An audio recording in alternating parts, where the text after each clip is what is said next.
Harper Sloane stood at the front of Riverview Baptist Church, gold light from stained glass windows dancing across her face.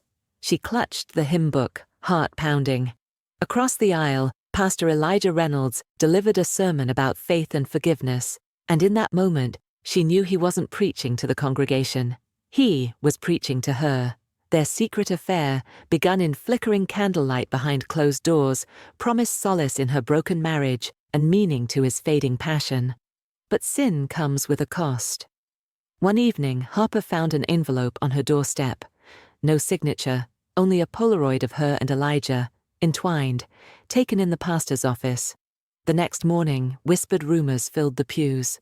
Elijah staged a miracle healing during Sunday service to deflect attention, but when Harper decided to end it, the whispers became life-threatening threats. So if you think you've heard it all, you haven't.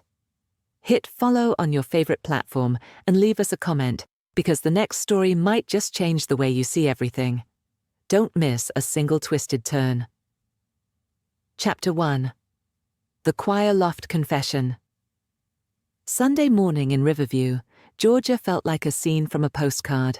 The air was thick with magnolia perfume, and families in their Sunday best filed into Riverview Baptist Church with smiles, handshakes, and the quiet murmur of reverence.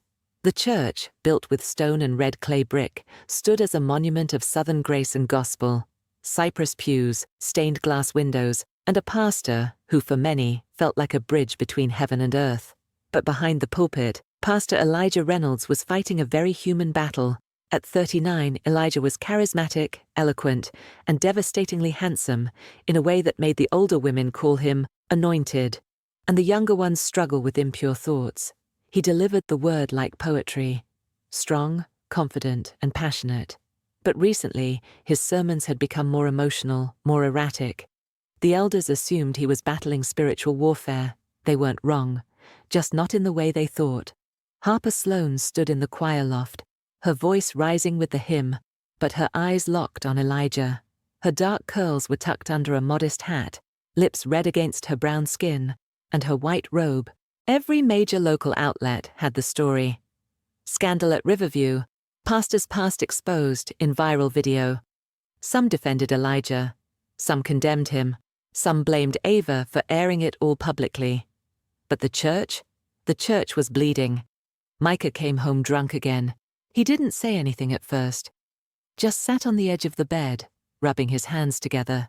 Then finally, "You think you're clever, huh?" Harper tensed. "What do you mean? You think I didn't see you whispering with that preacher all these months? Think I didn't know?" He turned to her, slow and deliberate. "I didn't say anything. You know why? 'Cause I figured he'd burn himself." He stood, walked to the closet. "You think this story's over, but it ain't." Then he pulled out something wrapped in a dish towel, a camera, one Harper hadn't seen before. "I got my own tape," he said. Chapter 5. Coming next, the husband's tape. Micah's secret recordings blow open a new layer of betrayal. As Harper scrambles to stop him from releasing the footage, she uncovers a deeper motive behind Ava's return, and a final twist no one saw coming. Let me know when you're ready for Chapter 5. You said 5. ChatGPT said, Mistress of the Pulpit, Chapter 5, The Husband's Tape. Micah stood in the doorway of the bedroom, silent and still, holding the camera like it was a loaded weapon. "I wanted to see how far you'd go," he said, voice low, almost calm. "Turns out farther than I ever thought." Harper sat on the edge of the bed, blood pounding in her ears. "What's on that tape, Micah?" He smirked. "You tell me." She shook her head. "You've been spying on me?" "No," he said, stepping into the room. "I've been watching you. There's a difference. You gave me a reason when you stopped coming home before midnight, when you started hiding your phone, when you changed your password and flinched every time I touched you." He tossed the camera on the bed beside her. "I saw enough." The footage wasn't grainy. It was HD. Micah had used a motion-activated camera, hidden in the hallway closet just outside their bedroom. Harper's face went pale as the screen lit up. It was her, whispering on the phone. Elijah's voice answered. She clicked forward. Another night. Elijah's car parked down the street. She snuck out in heels, laughing. Got into his car, drove off. Then, audio. Bedroom door opening. Heavy breathing. A zipper.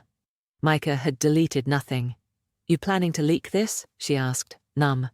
He didn't answer at first, just stared at the screen. "I plan to do worse," he said finally. "Send it to his wife, if he had one. Upload it. Embarrass you." "Then why didn't you?" Micah looked at her. "Because I realized something worse than humiliation." He leaned closer, living with it. Harper didn't cry. She didn't plead. She took a breath and asked, "What do you want?" Micah stood, poured a drink. "I want you to stay. Pretend this never happened.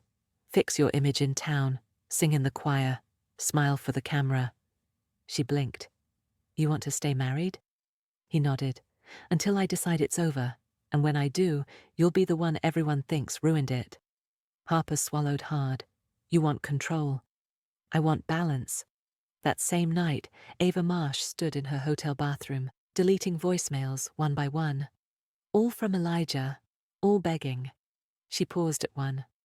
"You've already burned the house down. What else do you want from me?" She tapped play. His voice. "You want justice? Fine. Tell them the truth. The whole truth. About that other tape. About what happened after the slap." Her finger hovered. "Another tape?" Ava's expression changed, just for a second. Then she looked at herself in the mirror, smiled coldly, and whispered, "No one needs to know about that." At 1 a.m., Harper met Elijah behind the church, again. "I saw the video," she said, "and I know there's more." Elijah leaned against the bricks, face hollowed by exhaustion. "She kept everything. Micah recorded us. He's using it to keep me silent." Elijah nodded slowly. "We're both trapped." Then Harper's voice turned sharper. "But what happened back then, Elijah? What did you do to Ava?" He didn't answer. "Tell me." He looked up at her with eyes full of something unfamiliar, shame and fear. "She got pregnant." Harper gasped. "She told me. I panicked. Told her I'd leave the seminary. She said she wanted to keep it. I told her not to. I told her, if she did, I'd deny it. She left. I never saw her again. Until now." Harper's voice cracked. "So that's why she came back?" "No. She came back because she lost the baby. And she blames me for it." The next day, Ava delivered her final revival sermon. The sanctuary was quieter, more cautious. The elders hadn't officially removed Elijah, but the whispers were growing louder than the music. Ava stood at the pulpit. Sheep are supposed to follow the shepherd, but what happens when the shepherd turns wolf? Gasps. Ava continued. "There are people in this building hiding behind scripture, behind titles, behind clean suits and rehearsed apologies. But God sees. He always sees." Then she looked directly at Harper. "And sometimes God sends someone to burn the fig tree that stopped bearing fruit." The church was silent. Later that night, Harper followed Ava out to her car. "I know about the baby," she said. Ava froze. "I'm sorry," Harper added. Ava turned slowly. "You think that makes it better?" "No," Harper said. "But I need you to know something. If you keep pushing, this won't just hurt Elijah. It'll hurt me. It'll destroy everything I've tried to rebuild." Ava tilted her head. "You helped him lie. You knew." "I made a mistake," Harper said. "But so did you. We're both broken." Ava's eyes softened. Just a little. Then she opened her car door, paused, and said, "There's a tape in the archives. It was locked in a drawer under the old youth ministry files. You want the truth? Find that tape. But once you watch it, you'll never look at either of us the same." Chapter 6. Coming next. The hidden tape. Harper searches the church archives and uncovers the final recording, a tape that reveals what really happened between Ava and Elijah all those years ago. But as the truth finally comes out, someone in the shadows makes a deadly move. Let me know when you're ready for Chapter 6. You said 6. ChatGPT said Mistress of the Pulpit. Chapter 6. The Hidden Tape.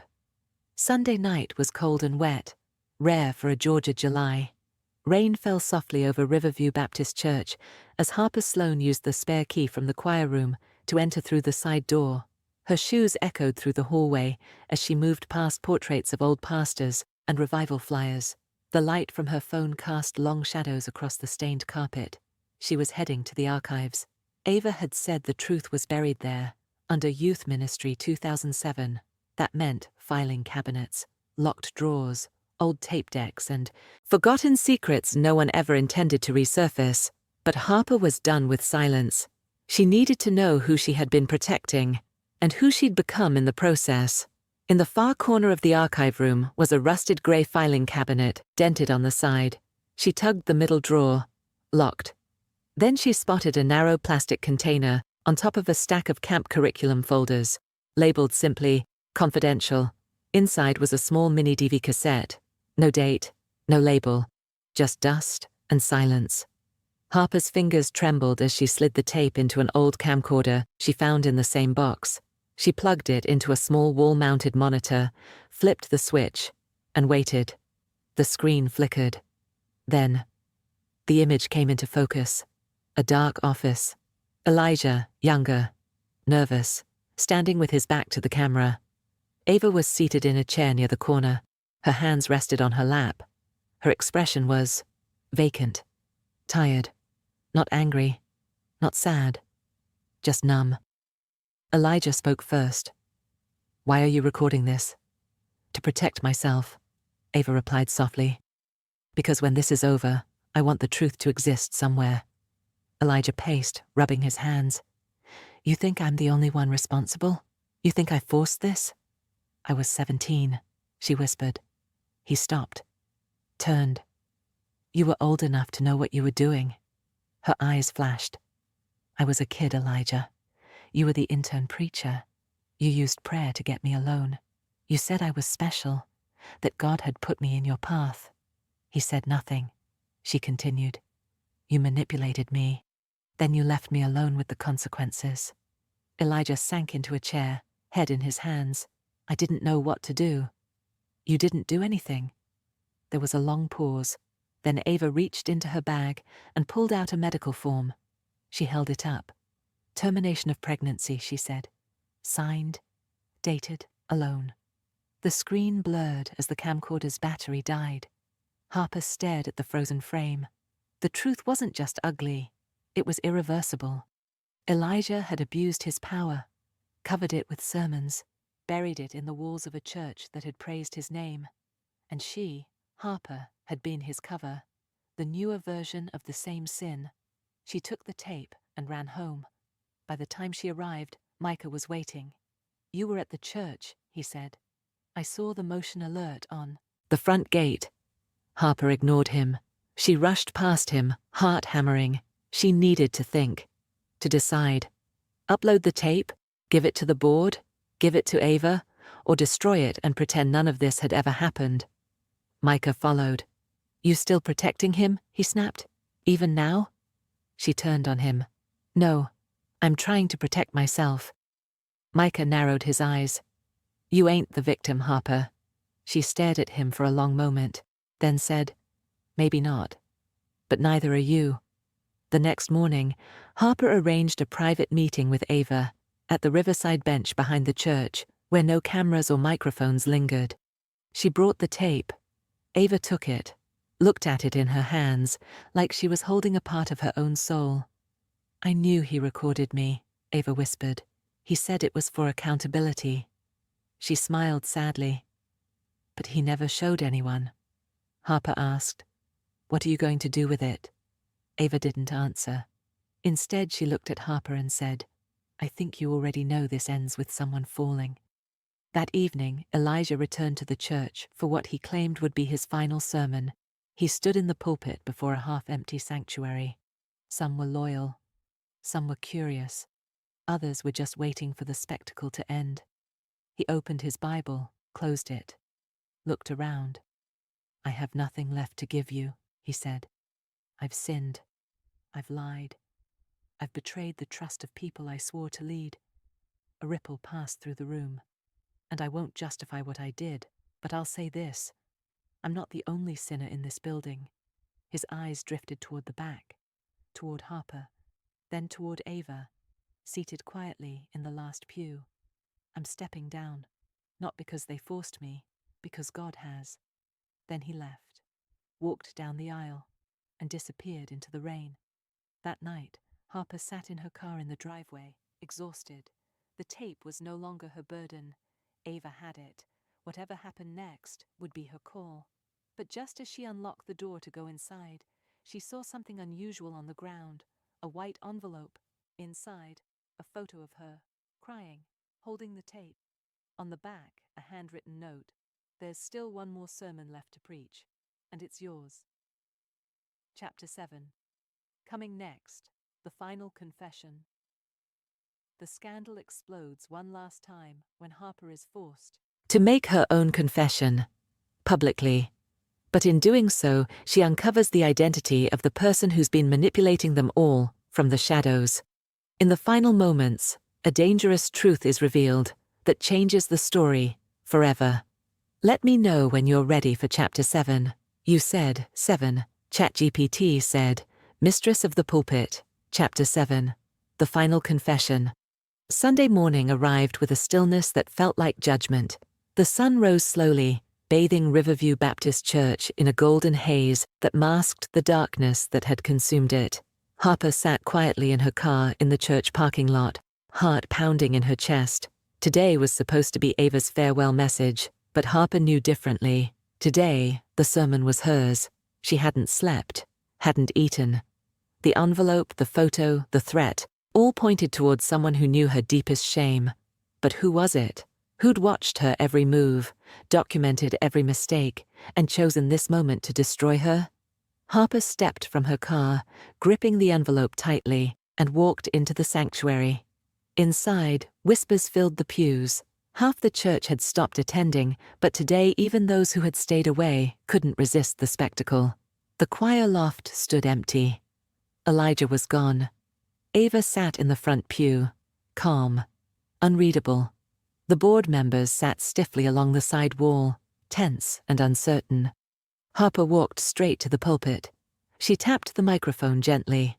Feedback hummed through the speakers, silencing everyone. I know you're surprised to see me here, she began, voice steady. But there's something I need to say. Silence tightened like a rope. I sinned, she said clearly, without hesitation. I betrayed my marriage, betrayed your trust, and betrayed myself. Elijah Reynolds was my partner in sin, but he wasn't alone. I chose this too. A murmur swirled through the crowd. Harper took a deep breath. But someone else has been watching all along. Someone else has threatened us, manipulated us, and tried to control our narrative. She held up the envelope. This photo was taken yesterday, outside my house. Someone wanted me to stay silent. But silence ends now. She looked straight at Ava. I know what happened to you. I saw the tape. I'm so sorry. I believe your pain. But you didn't send me this photo. Ava sat forward slightly, eyes narrowing in confusion. Harper continued. Elijah didn't send it either. He's already confessed everything. And Micah, my husband. She hesitated, then spoke clearly. My husband's already told me what he wants. He didn't need to threaten me again. Harper raised her head, meeting eyes across the room. So, who else knew enough to threaten me? Who else stood to gain from our humiliation? She paused, eyes scanning slowly, carefully, then landed on the board members seated quietly against the wall. Deacon Miles, she said firmly, you told Elijah about the first Polaroid. You've been a trusted advisor, and everyone in this room respects you. But you also control the church finances, donations, live streams. You've always controlled the narrative here. All eyes turned toward Deacon Miles. His face shifted, first shocked, then angry. That's a lie, he sputtered. Why would I? Because Elijah's scandals brought new viewers, Harper said. New donations. You've known everything all along, and you didn't just document us. You provoked us. Told Elijah to stage miracles, told Micah to confront me, manipulated Ava's arrival. Why? Deacon Miles stood, voice trembling. "You're delusional." But Harper pulled out a smaller piece of paper from the envelope. "No, your handwriting matches this note exactly. There's still one more sermon left to preach. It's always been you. You set it all up, then sat back and watched." Murmurs turned to outrage. Miles faltered, searching faces for support. None came. Finally, he broke. "Someone had to keep this church alive," he shouted. "Without spectacle we die. You were both already corrupt. I just used what you gave me." Gasps echoed. He looked at Ava, pleading. "You came back for justice. I gave you the stage. Harper, you wanted redemption. I gave you a path. Elijah needed punishment. I ensured it. All I did was hold a mirror." "No," Harper said softly, shaking her head. "You didn't hold a mirror. You held a camera, and you weaponized pain for profit." Miles sank back down, defeated, covering his face with trembling hands. Later, Harper stood quietly by the riverbank, Ava beside her. The afternoon sun warmed their faces. Neither spoke at first. "I thought I'd feel better," Ava whispered finally. "But I don't." Harper nodded slowly. "Truth doesn't always heal." "No," Ava replied, "but it does end the lies." They stood quietly again, watching the river ripple gently, carrying away secrets they no longer had to keep. "What about Elijah?" Ava asked softly. "He's already lost everything," Harper answered. "And he'll have to face himself, just like us." Ava took a deep breath. "I'll pray he does." In the weeks that followed, Riverview Baptist Church slowly began to rebuild. Some left forever, others stayed, determined to rediscover faith. Elijah moved away quietly, working in anonymity at a small mission in Florida. Ava returned to Atlanta, using her voice differently now. Not for revenge, but for healing. Harper and Micah quietly separated. She found an apartment near town, started counseling, and began writing music again. Honest music, raw and real. And Deacon Miles was quietly removed from leadership, his name never spoken without sadness. Months later, Harper sat alone at the piano in an empty sanctuary. Evening sun poured through stained glass, scattering colors across empty pews. She pressed the keys gently, a soft melody filling the room. Ava entered quietly, taking a seat nearby. "I heard you wrote a new song," she said. "It's about forgiveness," Harper replied.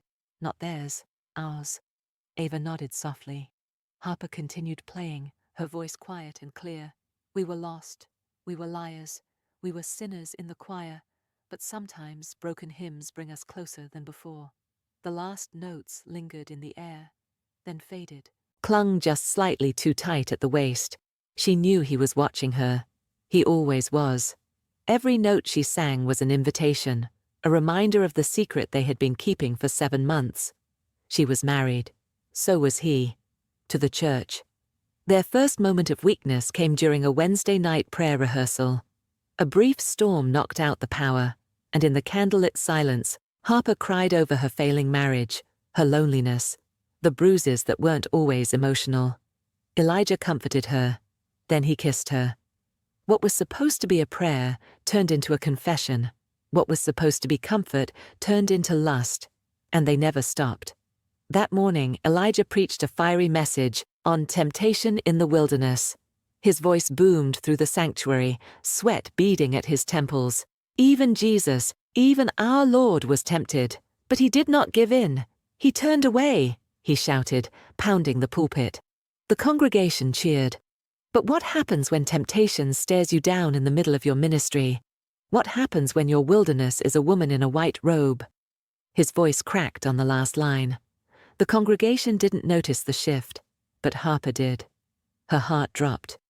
That wasn't in the sermon notes he gave the media team.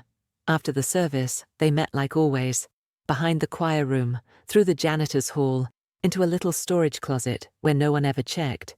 The air was musty with mildew and choir robes. Elijah paced, his hands shaking. "Someone knows," he said. Harper blinked. "What?" "This morning, I found a Polaroid on my windshield. You, me. That night after revival," he said, voice low. She froze.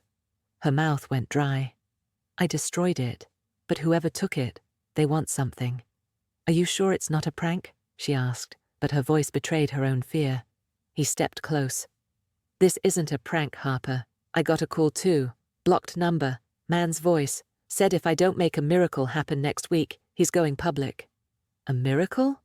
He wants me to fake a healing, like Benny Hinn style. A woman in the front row will walk for the first time in years. He said it'll distract the board from the rumors. Harper leaned against the wall. You can't do that. Elijah's eyes darkened. I already agreed. The next few days were tense. Harper tried to focus on her real life. Her husband, Micah, who worked late and smelled like whiskey more than usual. He hadn't touched her in weeks. Their home was quiet, cold. She sat in the bathtub one night, phone in hand, thinking about texting Elijah. But something made her pause. The next morning, a letter slid under her front door.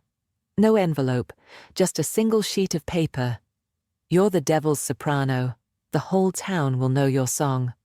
No signature. Harper sat at her kitchen table, heart racing, unable to move. She'd never been scared before. But now it was clear. Whoever was behind the threats wasn't just trying to ruin Elijah. They wanted to ruin her too. By Sunday, the miracle was ready. Elijah had rehearsed it with a woman named Deborah, someone from outside the congregation, paid in cash.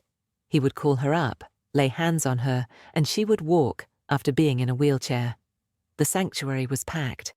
Elijah looked composed, but Harper noticed his fingers twitching as he adjusted his tie. She sang like normal, her voice a mask. But inside, panic. Then the moment came. He called Deborah forward. He shouted, prayed, cried. He laid hands on her forehead and bellowed, "Stand, woman, the Lord has restored your walk." And she stood, trembled, took a step. The crowd went wild. People screamed, cried, praised. A woman fainted in the back row. Cameras flashed. Facebook Live was flooded with comments. A miracle in Georgia. He's anointed. God is real. But Harper felt sick. This wasn't a miracle. It was theater. And the man she once believed was God's mouthpiece had become something else entirely. A performer in a sacred costume, controlled by shadows. As the music swelled and the congregation worshipped in frenzy, Harper whispered under her breath, "I need to get out."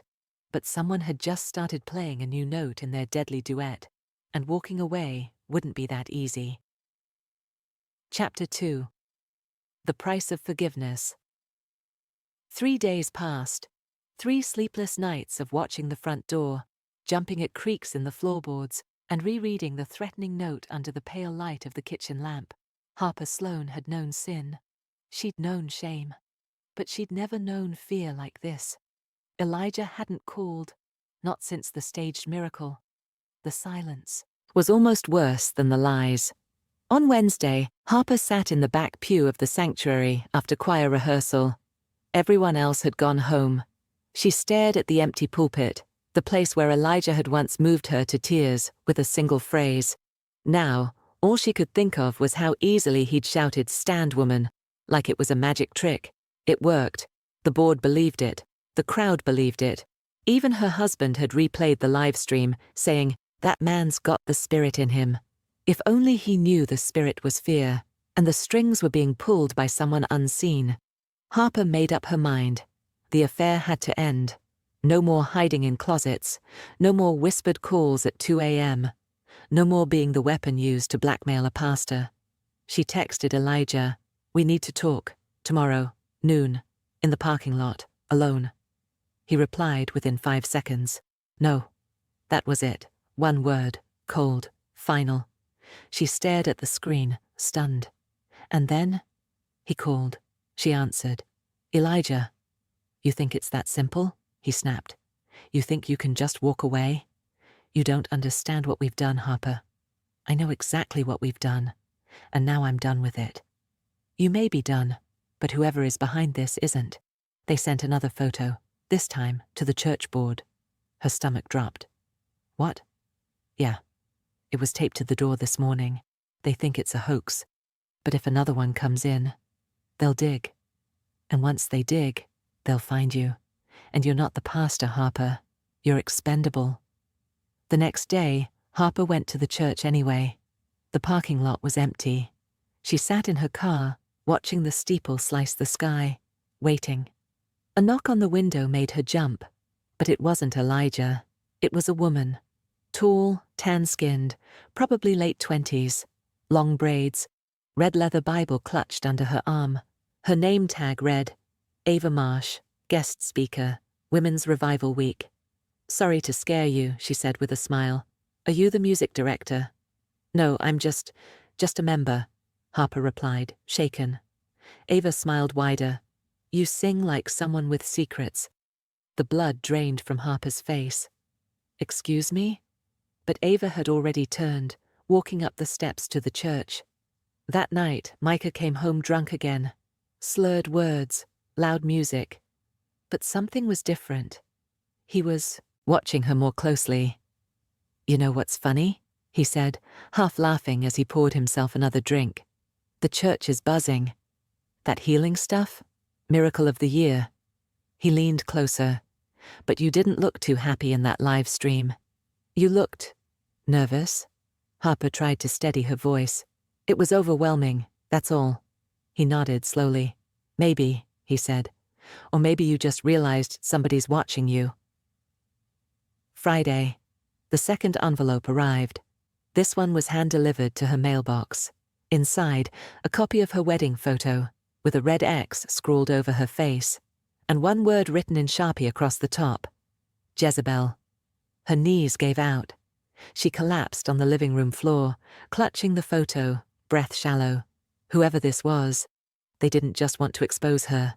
They wanted her destroyed. Later that evening, Ava Marsh took the mic for the revival's opening service. She was magnetic, funny, raw, spiritual, in a way that felt both ancient and modern. She spoke about truth, the cost of lies, the danger of unrepented hearts, and as Harper sat in the third pew, she felt Ava's gaze lock on her, almost like a warning. After service, Ava approached her again.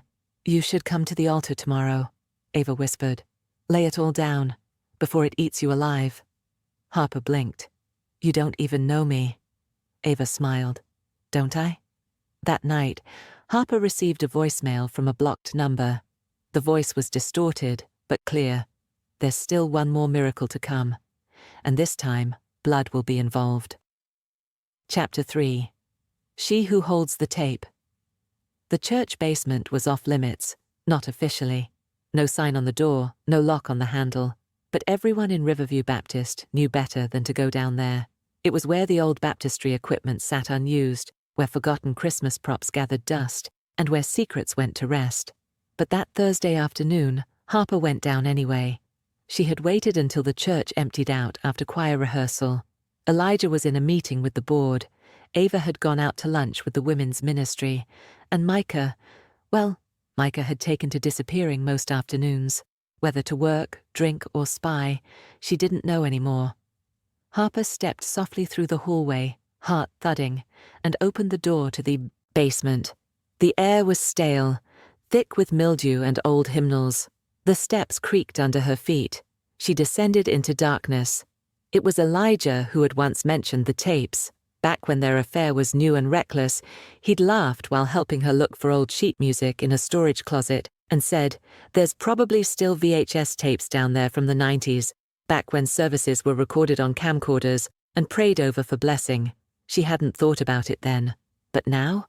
She was searching for any evidence, any clue that could explain who was behind the threats, the letters, the Polaroids. She had a theory, and it terrified her. A shelf against the far wall sagged with age and dust. Old cardboard boxes labeled 1997, 2001, and Easter Revival sat in crooked stacks. Harper ran her fingers across the spines of forgotten VHS tapes, squinting in the low light.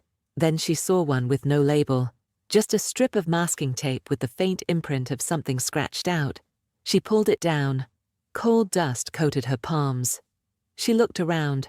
In the corner, an old CRT television on a rolling cart, plugged in but clearly abandoned. A VHS player sat below it. She pushed the tape in. For a moment, only static. Then, image.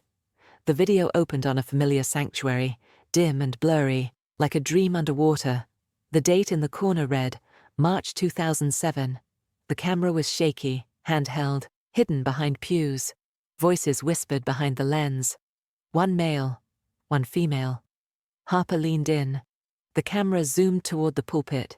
A younger Elijah stood at the altar, maybe in his early 20s, awkward and timid. He wasn't preaching. He was talking to a woman in the front pew. A woman Harper recognized instantly. Ava Marsh. She looked different, simpler, younger, no braids. Just natural curls pulled into a bun. They were speaking quietly, but the camera's microphone caught enough. "You can't just act like it didn't happen, Elijah," she said. "I told you it was a mistake," he replied. "No. You used me," Ava hissed. Then her voice cracked.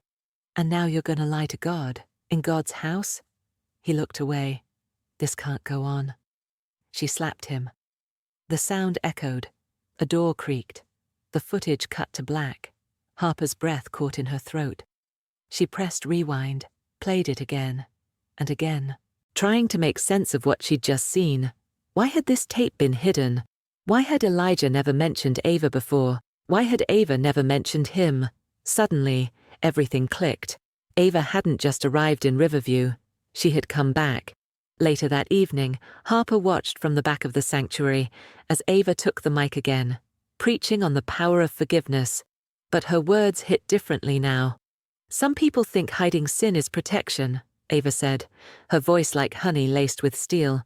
"But sometimes God will drag your secrets into the light, by force if he has to."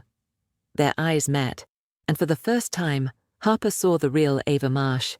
Not a guest speaker, not a woman of God, but a ghost from Elijah's past, a woman who had been used, and who had come back for justice or revenge. That night, Harper sat in bed, the VHS tape clutched in her lap. She didn't sleep, just stared at the blank television over and over, thinking about everything she now knew. But she wasn't the only one losing sleep. Elijah stormed into her front yard just before dawn. He looked exhausted, wild-eyed, his tie crooked, shirt untucked. "You went down there," he hissed. Harper stood on the porch, arms crossed. "How did you know?" "Because Ava called me," he said. "She knows what you found. She was here before." "You lied about knowing her." His face twisted. "It was years ago. We were kids. It was nothing." "She doesn't think so." He grabbed her arm, desperate. "Harper, that tape, it's not what you think. Ava, she tried to ruin me once before. She's not here for ministry. She's here to finish what she started." "And what's that?" He looked away. "Destroy everything." That same morning, Ava stood in her hotel room, hair wrapped, robe tight around her. She was holding a cell phone, staring at a paused screen. The video Harper had found. The camcorder tape had been digitized. Ava had uploaded it. The file was scheduled. She tapped a button. Scheduled to go live. Sunday, 11:02 a.m., right in the middle of the sermon. She whispered to herself, "If he won't repent, I'll make him bleed." Chapter 4. Coming next. Sunday's revelation. The church prepares for its biggest service of the year, unaware a scandal is about to detonate. Elijah tries to prevent the leak. Harper considers her own confession. And Ava plans her final sermon, one that could take the whole house down. Let me know when you're ready for Chapter 4. You said 4. ChatGPT said, Mistress of the Pulpit. Chapter 4. Sunday's Revelation. The sanctuary had never looked more beautiful. It was the church's 80th anniversary. Founders' Day. Choir robes were pressed. The ushers wore white gloves. Satin banners hung from the rafters with phrases like, "Built on the rock," and "We are still standing."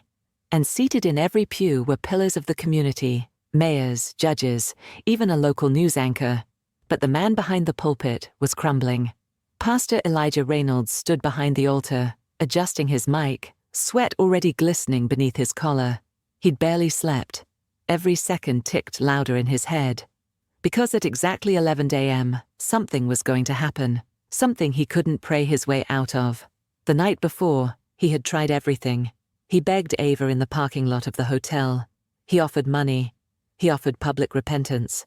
She just laughed. "You don't get to choose your redemption arc, Elijah," she said. "You had years to own what you did. Now we do it my way." "You'll destroy the church," he said. "No," she replied, calm and sharp. "You already did." Back at home, Harper couldn't sleep either.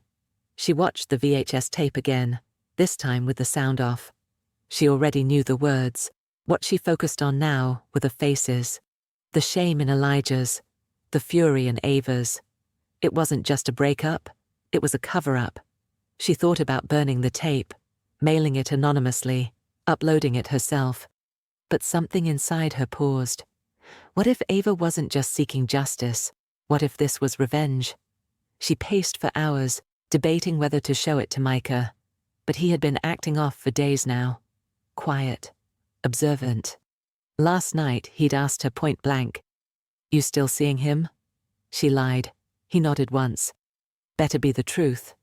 Because if I find out otherwise, I won't need the church to deliver a message." 10:58 a.m. Sunday. The choir filed into the loft. Harper stood in the front row, trembling. She could feel the countdown inside her chest. Ava was seated in the front pew, Bible in her lap, but not opened. She stared straight ahead, lips moving silently. Praying? Maybe. Planning? More likely. Elijah stepped to the pulpit. "Before we begin today's sermon," he said, "I'd like to ask for a moment of transparency." A murmur passed through the crowd. "I have made mistakes," he continued. "Grave ones. I've strayed from my calling. I've let pride and secrecy cloud my walk with God. But today, I ask your forgiveness, not just as your pastor, but as your brother." Gasps. Some amens, some silence. And then Elijah dropped the bomb. "There was a relationship, years ago, with a young woman. I was older, in a position of authority, and I betrayed that trust." The congregation froze. Harper's hands began to sweat. "I have sought forgiveness from God, but now I seek it from her." He looked down at Ava, and she smiled, but not a kind one. 11 a.m. In homes across Georgia, phones buzzed, Facebook notifications lit up. A video had just gone live. Elijah Reynolds, the forgotten tape. It began with static, then the slap, then the line, "You can't just act like it didn't happen, Elijah." Chaos, gasps from the congregation, phones pulled out, whispers turning to shouts. Deacon Miles tried to cut the live stream, but it was already out in the world. A woman stood up and yelled, "Is this real?" Another fainted. One of the ushers pulled Ava to the side and demanded answers, but she simply said, "I gave him a chance to confess, and he did." Then she walked out of the church. Harper sat, frozen. She hadn't known Ava would go through with it, at least not like this. She'd seen ambition in the woman, but this? This was a power play, a televised crucifixion. Elijah was ushered into the back by church elders. The choir stopped singing. The organist fumbled and fell silent. The entire sanctuary devolved into confusion. And just like that, Riverview Baptist fell quiet for the first time in 80 years. Later that afternoon, Harper drove to a place she hadn't visited in years, the riverbank behind her grandmother's house. She stood barefoot in the mud, holding the VHS tape, ready to toss it into the current. But she hesitated. That tape might be the only proof of what had really happened, but she couldn't tell anymore who the villain was. Elijah? Ava? Herself? She sat down on the grass and cried for the first time in weeks. By nightfall,